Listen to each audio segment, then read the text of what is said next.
Et bonjour à toutes, bonjour à tous, on se retrouve du coup dans cette vidéo pour l'activité, enfin plutôt le dernier bloc de compétences de la VAE d'AP, le domaine d'activité 5. Le domaine d'activité 5, du coup on va prendre un peu de temps pour lire son titre, voir ce qu'il signifie, et après on rentrera directement dans l'activité 10, puisqu'en fait le domaine de compétences 5, du coup il contient l'activité 10 et l'activité 11. Le domaine de compétences, il nous dit transmission, quel que soit l'outil et les modalités de communication, des observations recueillies pour maintenir la continuité du soin et des activités. En gros, ce qui nous intéresse en fait dans ce bloc, pour résumer, le mot le plus important, c'est transmission. En fait, pour comprendre cette compétence, il faut comprendre un peu qu'est-ce que tu fais en tant qu'AP. En tant qu'AP, ton rôle, c'est d'assurer le soin de l'enfant quand toi, tu es en charge. Néanmoins, un enfant, en fait, il vit 24 heures sur 24, comme nous. Le truc, c'est que vous, en général, en tant que professionnel, vous n'allez pas travailler 24 heures sur 24 auprès de lui. Donc, en général, vous allez toujours travailler en équipe. Parfois, c'est plus ou moins visible. Par exemple, si vous travaillez à l'hôpital, en fait, en tant qu'AP, vous avez une équipe qui va travailler le jour, une équipe qui va travailler la nuit. Enfin, vous avez les 3-8 potentiellement. Donc, en fait, ça vous paraît plus naturel de vous dire, en fait, il y a plusieurs équipes et je travaille avec plusieurs personnes que, par exemple, une assistante maternelle qui travaille à domicile ou même potentiellement en crèche. Où, en fait, on se dit, en fait, on travaille, on accueille l'enfant pendant qu'il est là. Et après, il n'y a plus personne. Mais en fait, si. En fait, vous assurez le soin avec les personnes qui s'occupent du soin le reste du temps où vous n'êtes pas là. Même si c'est les parents. Les parents, c'est la continuité du soin aussi. Voilà. Et donc, du coup, la transmission, c'est une valeur qui est hyper importante. Parce qu'en fait, vous, il peut se passer peut-être rien pendant que vous accueillez l'enfant, ou peut-être des tout petites choses, et en fait, vous voyez pas trop le problème. Enfin, ça crée pas forcément de problème à l'instant T, mais potentiellement, c'est quelque chose où, dans 2 heures, dans 3 heures après votre accueil, ça va être important. Je donne souvent l'exemple de imaginez vous êtes, je sais pas, une assistante maternelle ou bien en structure. Vous avez un enfant, par exemple, qui a pas bu de la journée. Voilà. Et en fait, il va aller chez lui le soir, les parents vont venir le chercher, et potentiellement, si vous faites pas les transmissions, en fait, ils vont pas savoir ce qui s'est passé aujourd'hui. Et en fait, si ça se trouve, le soir, il va faire une crise, voilà, il sera totalement déshydraté, il va aller voir les médecins, ils vont devoir aller aux urgences, et en fait, ils vont pas savoir ce qui se passe, ils vont pas savoir pourquoi il en est là aujourd'hui, etc. Alors qu'en fait, si vous aviez dit, si vous aviez transmis le message, en fait, vous auriez pu éviter potentiellement pour l'enfant.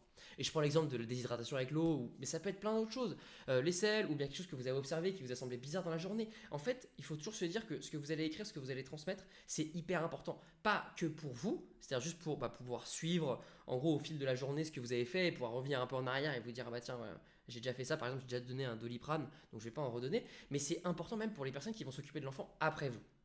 Voilà. Et donc c'est pour ça que la transmission, c'est un des piliers du diplôme d'AP. Plusieurs fois, on en a déjà parlé, parce que par exemple, dans les activités du début, je vous ai toujours dit, oui, c'est important de nous parler, par exemple, quand vous recevez un enfant, quand il y a un enfant qui arrive chez vous, ou bien à la crèche, sous votre responsabilité. La transmission, que ce soit avec les autres collègues ou que ce soit avec les parents, c'est important, je vous ai toujours dit ça. Là, en fait, on est dans le creux. C'est vraiment la compétence qui est super importante. Donc voilà. Donc ce domaine d'activité, il va toucher ça. Et donc on commence avec l'activité 10, effectivement. Transmission, quel que soit l'outil et les modalités de communication, des observations recueillies pour maintenir la continuité du soin et des activités. Donc là, vous vous rendez compte tout de suite qu'en fait, c'est exactement le même titre que le domaine d'activité. Donc c'est assez marrant. D'ailleurs, c'est pareil que pour l'activité 1. Je ne sais pas si vous vous souvenez, mais le domaine d'activité 1, il s'appelle pareil que l'activité 1. Donc pourquoi Parce qu'en fait, cette activité 10, elle est centrée autour des transmissions, autour de tous les outils et toutes les méthodes que vous utilisez pour transmettre. Et transmettre, c'est important. Si aujourd'hui vous ne le faites pas assez, c'est le moment de le faire plus. Voilà. Et profitez de cette VAE pour découvrir comment vous pouvez transmettre plus. Parce qu'encore une fois, et je vous le dis, parfois je le dis et je suis moditaire, mais parfois pour certaines ça paraît bullshit. Elles disent non, mais c'est bon, moi je le fais pas, les parents ça va, je leur transmets l'info. Non, mais remettez-vous dans le contexte de demain vous êtes une AP, vous êtes à l'hôpital.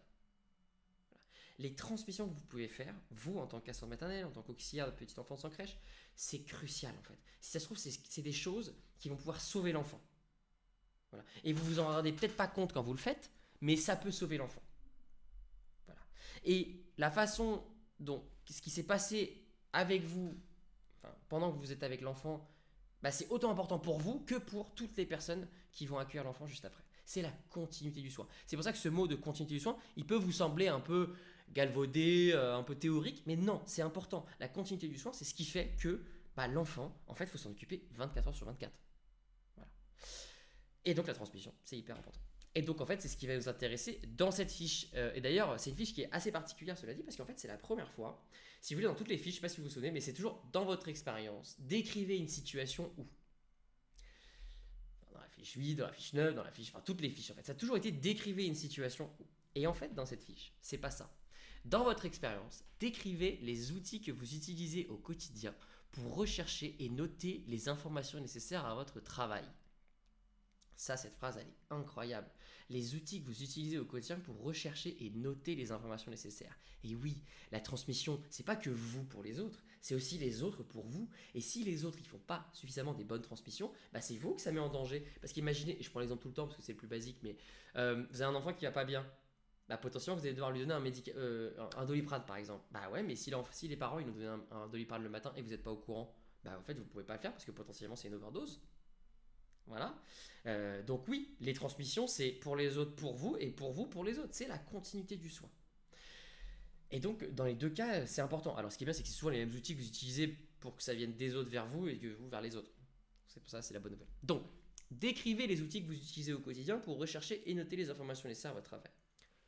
Et après, deuxième partie, auprès de la personne soignée, ainsi que de la personne que vous sollicitez pour recueillir toute information nécessaire aux soins.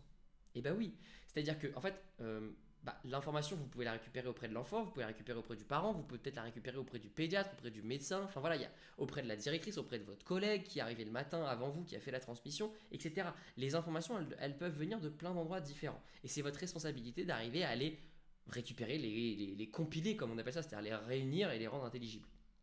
Voilà. Donc en fait ici ce qui est marrant c'est que dans cette situation, dans cette fiche, on va pas vous demander d'écrire une situation genre voilà j'arrive le matin, voilà comment je fais, on va plutôt vous demander ok c'est quoi les outils. Par exemple vous allez vous dire ok moi par exemple c'est un registre de médicaments, un cahier de transmission, voilà à quoi me sert le cahier de transmission, le registre de médicaments, voilà à quoi me sert le registre de médicaments, voilà ce qui est dedans, voilà pourquoi c'est important, voilà à quoi ça sert et surtout ce qui va nous intéresser du coup c'est pourquoi c'est intéressant les informations que vous notez.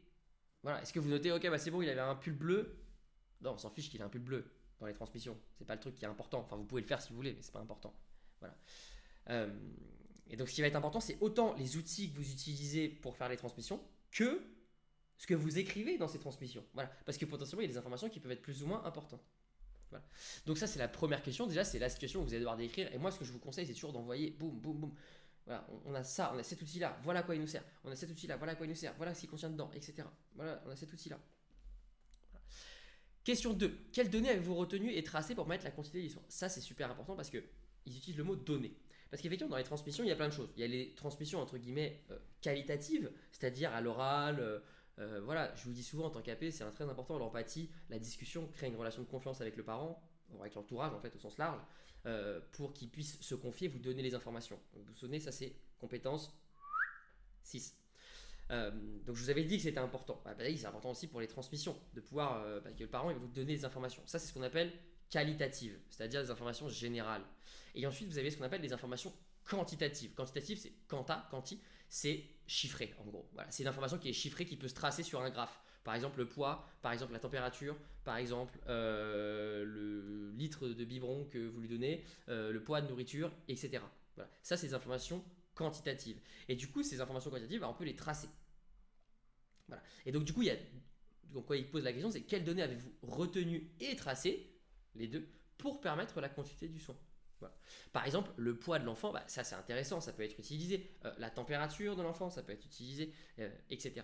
Voilà. Donc là, vous allez devoir décrire dans tous ces outils que vous utilisez, quelles sont les données que vous retenez et que vous tracez.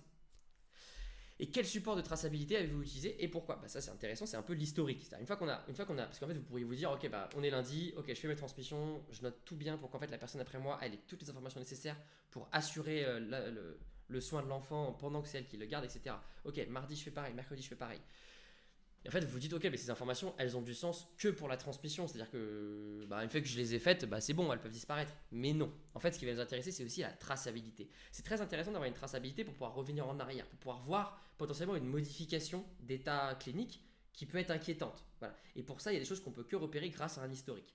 Et du coup, c'est pour ça qu'ils utilisent la notion de quel support de traçabilité avez-vous utilisé. Voilà. Traçabilité, c'est pouvoir avoir une trace de ce qui s'est passé. Et c'est autant utilisé, par exemple, pour avoir une suite de poids, par exemple la courbe de poids, c'est un support de traçabilité, que par exemple, aujourd'hui j'ai donné un Doliprane 500 à l'enfant à cette heure-là, pour ce grammage-là, etc. Voilà. Donc vous avez 3 questions. Bon, comme d'habitude, c'est toujours la première question qui est le plus importante. Hop. Et ensuite, on va sur les critères d'évaluation. Vous l'avez remarqué, les critères d'évaluation, là on commence à être sur la fin de la VAE, ils sont assez rapides. Hein.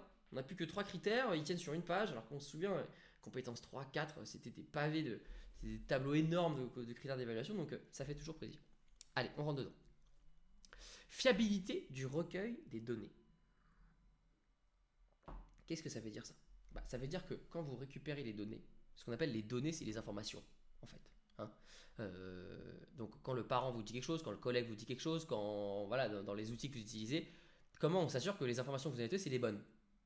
Voilà. Ça, c'est important. J'en ai déjà beaucoup parlé. Vous vous souvenez pour la prise de température où je vous avais embêté en vous disant, bah ouais, quand tu fais une prise de température, si ça va pas, fais-en peut-être une deuxième. Parce que c'est pour vérifier la fiabilité, parce que potentiellement le thermomètre il marche pas. Voilà. Toutes les données recueillies, observations et mesures sont fiables et conformes. Très bien, ça c'est dans le doc. Les données respectent la réglementation en vigueur. Ça c'est quoi? C'est qu'en fait les données que vous utilisez, par exemple, c'est juste en dessous, hein, les données respectent la protection du patient, c'est la vie privée par exemple. Voilà, vous ne devez pas faire attention à ne pas prendre n'importe quelle donnée, c'est des données de santé, à ne pas les traiter n'importe comment. Et donc, des données respectent la réglementation en vigueur, c'est voilà, vous respectez en gros les règles qui sont associées à la donnée. C'est quoi les règles? C'est le protocole. Donc ça, en général, vous allez demander soit à la PMI, soit à la crèche, à la direction. Voilà. Les anomalies et les incohérences sont ciblées. Voilà, ça c'est typiquement. Donc par exemple, si je vous dis j'ai fait une prise de température, il s'est affiché 42, vous n'avez pas écrit 42. C'est une anomalie, c'est incohérent, il y a un problème avec la prise de température, il y a un problème avec le thermomètre. Fiabilité et pertinence des données sélectionnées et transmises. Ça, c'est intéressant parce que c'est, en gros, quand vous êtes avec l'accueil de l'enfant, il y a plein d'informations différentes. C'est ce que je vous disais. Par exemple, vous pourriez noter que l'enfant, il avait un pull bleu aujourd'hui. Dans l'absolu, on s'en fiche un peu qu'il ait un pull bleu. Ça sert à rien pour la transmission ça sert à rien pour la continuité du soin. Donc, en fait, ça sert à rien de sélectionner cette donnée. Donc, c'est pour ça que la fiabilité et la pertinence des données sélectionnées et transmises, c'est important. C'est-à-dire, est-ce que les données que vous avez sélectionnées, que vous allez transmettre aux autres, elles sont fiables, ça c'était le premier critère, et pertinentes. Voilà, pour éviter de noyer la personne sous les données. Ah oui, et puis après, il a mis le pied gauche devant le pied droit, puis après le pied gauche devant le pied droit, puis etc. Il a marché. Ok, bon, ça on n'a peut-être pas besoin de le dire. Les données organisées, et hiérarchisées permettent le raisonnement clinique. Voilà. Et ça, c'est le truc le plus important. C'est-à-dire, ce qu'on appelle le raisonnement clinique, c'est le raisonnement de dire, ok, là, je vois quelque chose qui ne va pas et à quel point c'est urgent. Voilà. C'est-à-dire, par exemple, si on a les données que vous présentez, c'est les données en priorité qui peuvent nous faire savoir rapidement qu'il y a un problème. Je pense au poids, je pense à la nourriture qui a été mangée, je pense au sel, je pense à la température, bien sûr. C'est des choses où rapidement on peut voir que quelque chose ne va pas pour l'enfant. Voilà. Et ça, c'est important. Ce qu'on appelle le raisonnement clinique, c'est ça. Voilà. C'est qu'en fait, quelqu'un qui est médecin, entre guillemets, ou même infirmier, il peut savoir tout de suite, ok, il y a quelque chose d'urgent il faut agir. L'évaluation du risque, du danger ou de l'urgence est réalisée. Je viens de vous le dire, donc j'ai même pas fait exprès, mais c'est top. Effectivement, c'est toujours ça, c'est toujours AP. Vous vous souvenez, toujours AP, je vous dis toujours, c'est observation, analyse, choix du protocole, application du protocole. C'est vraiment, là on était dans la partie observation, recueil des données, recueil des informations, analyse. Ok, l'analyse, ça va souvent de pair avec le choix du protocole, c'est-à-dire j'analyse, du coup je sais ce que ça va me permettre de choisir le protocole que je dois appliquer. Et c'est aussi l'analyse au sens, est-ce que c'est risqué ou pas? À quel point c'est risqué? Je vous donne un exemple, une température de 39 sur un bébé de 6 mois, c'est pas la même réaction, ça va pas déclencher la même réaction qu'une température de 39 avec un enfant de 3 ans. Voilà. Et ça c'est important, il y en a où c'est extrêmement urgent, il y en a où c'est un peu moins urgent, on peut le laisser en observation, on peut lui donner un Doliprane. Voilà. Et donc ça c'est important parce que l'évaluation des risques, ça fait partie tout le temps de votre travail. Et je vous le dis souvent, c'est que c'est observation, analyse, choix du protocole, application du protocole. Et enfin, qualité des transmissions. Le vocabulaire utilisé est professionnel et adapté. Oui, j'espère. Vous vous souvenez, c'est transmission orale ou écrite. Enfin, et ou écrite. Le vocabulaire utilisé est professionnel et adapté. Voilà, on utilise les mots qui sont les bons pour décrire ce qu'on veut décrire. Une synthèse claire de la situation de la personne est restituée. Donc ça, c'est intéressant. Je pense en particulier pour celles qui utilisent un cahier de transmission. C'est bien d'avoir plein d'informations, etc. Mais c'est bien aussi d'avoir un lieu où en fait vous avez un petit résumé de ce qui s'est passé, pour que rapidement on puisse agir et avoir les informations les plus importantes, comme un résumé quoi. L'analyse est transmise aux professionnels concernés dans les délais appropriés. Bon bah voilà, ça c'est ce que je vous disais sur le niveau d'urgence, c'est-à-dire en fait si vous repérez quelque chose qui va pas, vous savez rediriger vers les bonnes personnes. Donc imaginons que vous êtes, je sais pas, en structure ou même en tant qu'assistant maternelle, l'enfant, enfin vous avez repéré quelque chose qui va pas par rapport au poids de l'enfant par exemple, par rapport à sa réaction, bah, en fait vous le transmettez à la personne qui va s'occuper de l'enfant, donc les parents principalement, mais vous êtes aussi en mesure d'appeler par exemple, enfin c'est des données que vous pouvez prendre et que vous pouvez aussi transmettre à des professionnels de santé si besoin. Vous vous souvenez quand on parlait de la compétence 4, c'est collaboration à la réalisation du soin, c'est ce que je vous disais. Quand je disais par exemple si vous appelez le SAMU, bah, le SAMU va vous demander des informations, bah, en fait si vous pouvez déjà les avoir de votre côté, ça peut être génial. Les outils de transmission sont maîtrisés, bon ça c'est juste que le fait que les outils que vous utilisez, vous savez les utiliser quoi. Et la continuité et la traçabilité des soins sont assurées. Voilà, c'est ce que je vous ai dit, c'est que vous êtes là, tout ce qu'on fait là, son objectif c'est la continuité du soin. Voilà, concrètement. Les transmissions, ça sert à ça. Voilà. Donc c'est ce qu'on attend de vous. Voilà. Donc voilà, vous avez vu des critères assez rapides. Hein. On comprend toujours fiabilité du recueil de données, fiabilité des données sélectionnées et transmises, qualité des transmissions. Voilà. C'est-à-dire qu'on recueille des données, on vérifie que la manière dont on recueille des données, elle est bonne, et ensuite on transmet ces données-là. C'est simple. Et vraiment, dans cette fiche, je réinsiste dessus. Ce qui vous intéresse, c'est vraiment les outils que vous utilisez. Si vous utilisez des outils un peu innovants, c'est super cool. Des applications, je pense à Bounounou par exemple, c'est super cool. Allez-y. Si vous avez des cahiers de transmission papier, c'est très bien aussi, c'est pas grave. Juste faites-le. L'important, c'est de montrer que vous êtes carré, que vous recueillez les bonnes informations qui sont intéressantes. Voilà. Si par exemple vous dites ah ouais il avait un publo aujourd'hui, mais qu'en fait vous parlez pas de ce qu'il a mangé ou des selles qu'il a fait, bah non vous vous trompez là. Voilà. Donc sur ce, bon courage pour cette fiche 10, on est presque au bout. Amusez-vous bien, franchement c'est une fiche qui est un peu différente des autres, donc qui est très agréable. Voilà, comme je vous ai dit, vous pouvez parler de plein de choses, hein, cahier de transmission, registre de médicaments, registre de vaccins, photos même, potentiellement si vous en avez, si ça peut être pertinent. Voilà, chaque structure, chaque modalité de travail, que ce soit à domicile, en structure, à l'hôpital, va avoir ses propres outils, etc. Donc l'important c'est de montrer que vous maîtrisez les vôtres, vous comprenez et vous êtes capable de vous adapter à d'autres. Voilà. C'est-à-dire vous êtes capable de vous adapter si demain on vous met à l'hôpital, vous savez vous adapter à un autre type de recueil de données. Voilà. Sur ce, je vous souhaite une bonne journée, bon courage dans la rédaction de cette fiche et on se dit à bientôt.